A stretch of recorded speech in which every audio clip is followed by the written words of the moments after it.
Ow! Sakit niya. Sakit niya. Sakit ng bukol.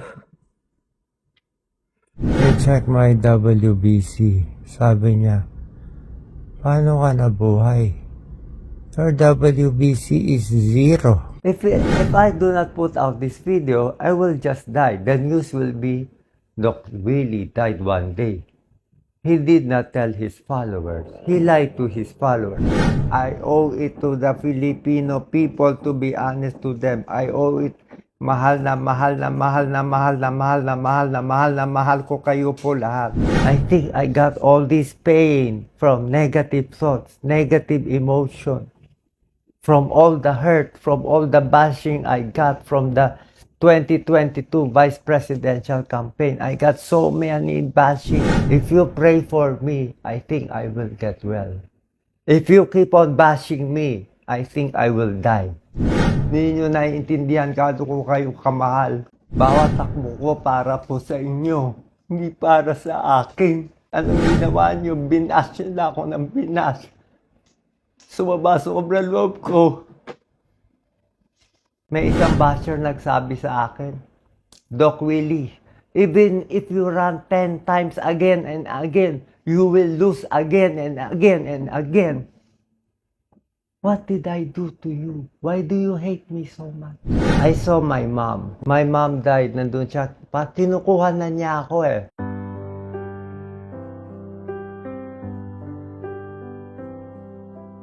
Readmitted ako. I was vomiting.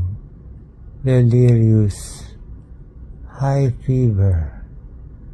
They checked my WBC. Sabi niya, paano ka nabuhay? Your WBC is 0. My BP was low, 85/60. Dehydrated, sepsis, vasodilation of the artery from possibly E. coli. Ow! Sakit niya. Sakit niya. Sakit ng bukol.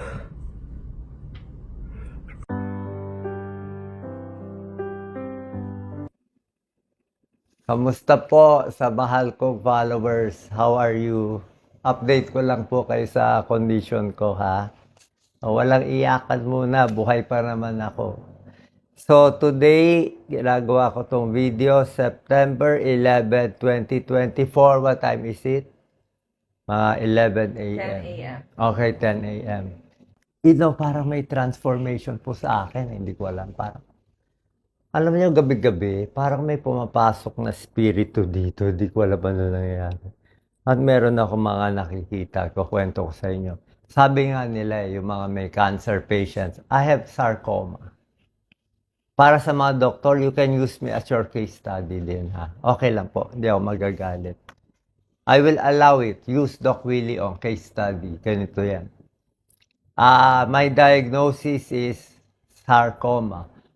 One of the most hardest cancer to treat. It is 16 centimeter by 12 centimeter by 13 centimeter hidden inside my abdomen. The cancer situated itself in a very tricky and devious manner.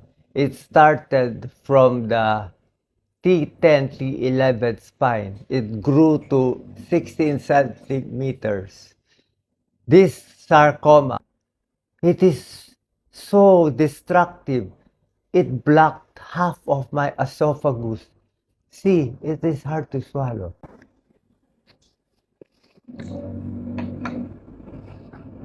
Ayaw pumasok.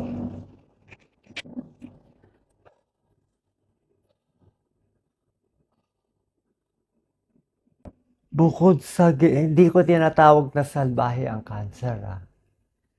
Pinilak niya yung esophagus ko. Tapos ang ginawa ng sarcoma, inipit niya yung aking right atrium. It also blocked my right atrium, almost compressing my heart. Look at my veins. And worst of all, you know what happened? This sarcoma is almost closing my inferior vena cava. My feet, grade 3 edema, swollen feet yesterday. Today, grade 1 edema only. See, grade 1 edema. Grade 1, grade 2, up to here.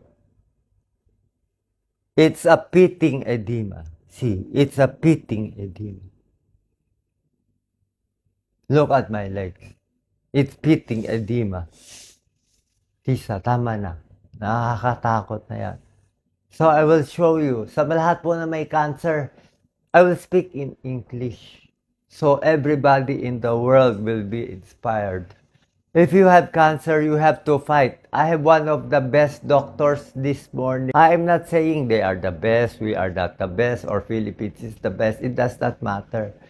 But maybe there is some God's will that brought me here. Because when I saw all the beauty and strength, the speed, the coordination, and the brain power, everything here, ooh, it's like everything here is happening. Fast speed, fast speed.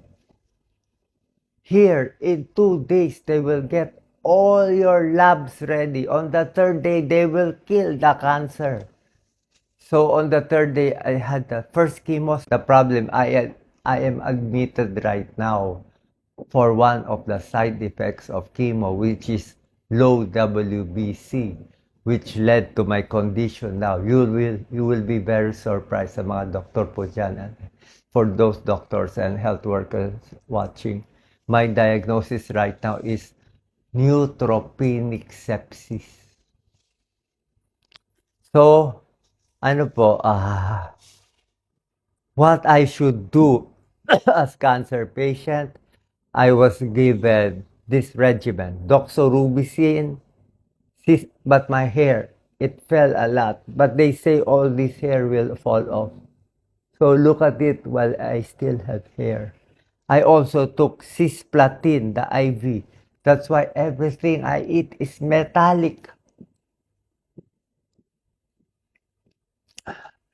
I have sores because chemotherapy, they say, is a poison. It kills the cancer cells, but it also will kill some of your healthy cells. But the issue right now is we have to attack the cancer. The 16 cm mass, doctor says it is inoperable. Too many blood vessels already attached to it. I thought last week I was dead already. In the Philippines, I do not know if I will live or I will die. This is not about issue about country. Wala po. Parang God's will lang to. So, you judge, you bash, you do. Sa akin lang ha. If you pray for me, I think I will get well.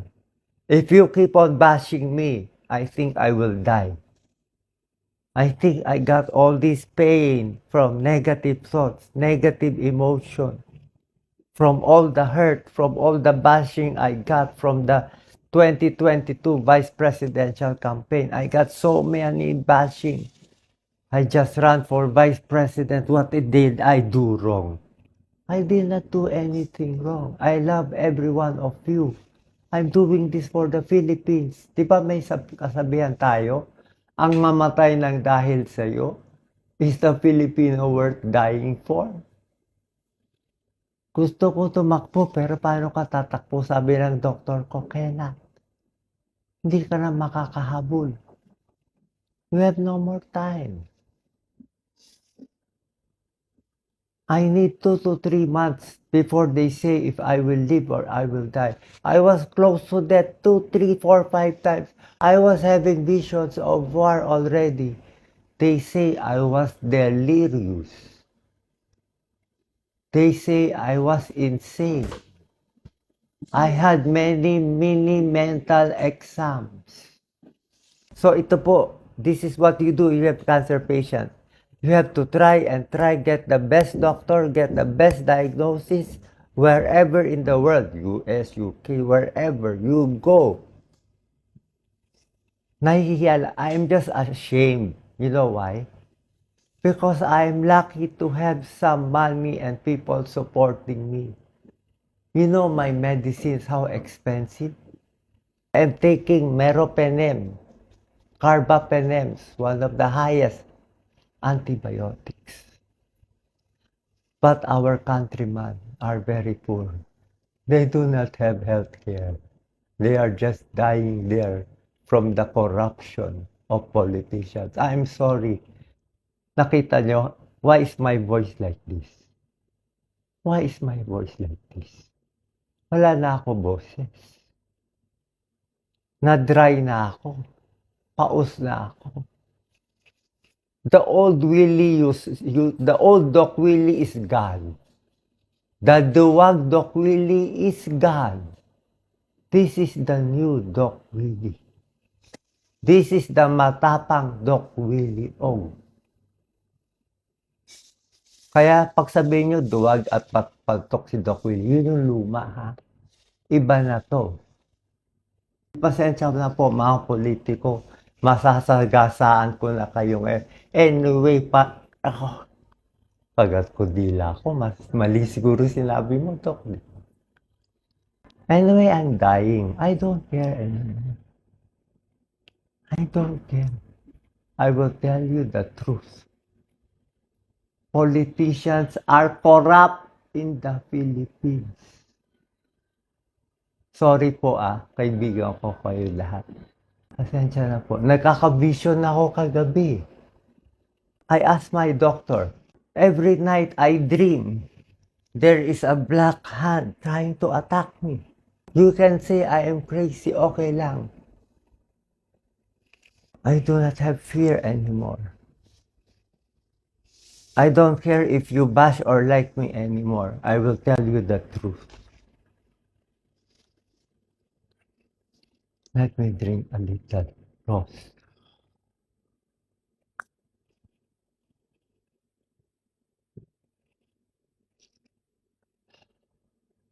Sana drama na lang to. Sana TV show na lang. All these food, they taste like metal. This watermelon for you tastes ordinary, but for me,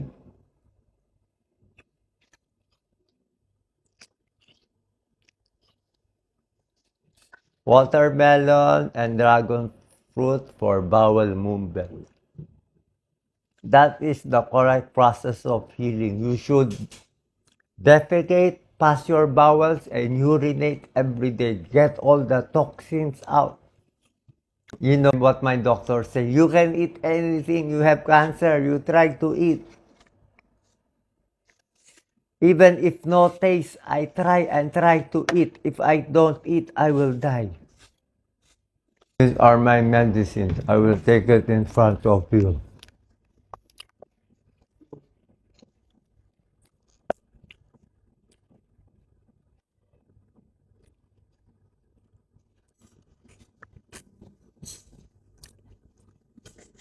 My relatives do not want me to make this video, but I said I owe it to the Filipino people to be honest to them. I owe it.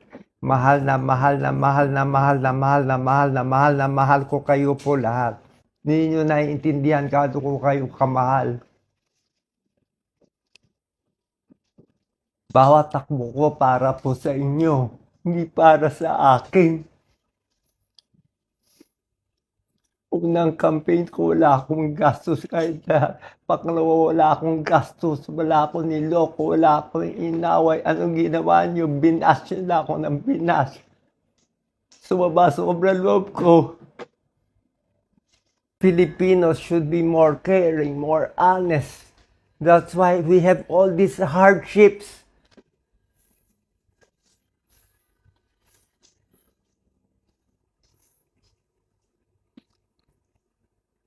Filipinos love and cherish each other. Pray to the Blessed Virgin Mary. Pray to Padre Pio. Pray to the Lord Jesus Christ. My whole body is tingling right now, Doc Lisa. Ito, ang kapal-kapal. It's like a spirit came here, all over here. I thought I had high blood pressure. Natatakot ako. So I got them to check my BP now. This is my BP. 115/74. My BP 3 days ago is only 85/50. 3 days ago, I was vomiting, shouting, delirious. Heart rate is always 118, temperature 36.8. Hindi po ako nagloloko. Hindi to bola-bola. Life and death to. Baka bukas patay na ako. If I live, I will live for you. I will live for every Juan de la Cruz. We need good people to run. Good people to run as senator, president, congressman, lahat. We should love the earth. No to mining. We should tax the correct people. Stop the corruption. Look, the Philippines is so rich. You politician, you bribe the people. You give them money to vote for you. You keep them stupid. You want them stupid. Take this. Low phosphate po ako. Lactulose. Low phosphate. Spironolactone Lasix. Diflam lozenges for the throat. Ayoko ako lang gagaling. Naiiyak ako. I was crying because they had the best health care. Our Filipinos have no health care. This is the new Doc Willie. Sorry for those watching. I have to do this. This is my mission. Live or die, I will be true to myself. The only reason to live is I love my daughter, Catherine. I want to live. I love Yen Yen. I love Jelly. I love Lisa. I love Ryan. I love Mark. I love all the nurses here. I also love all the politicians there. You are my friends. Di ba kaibigan tayo? Pero masakit sa akin na namamatay yung mahihirap natin.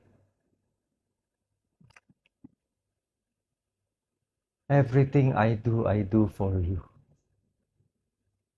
Ako na nga pinakamalinis na ginagawa. Minababoy niyo pa ako.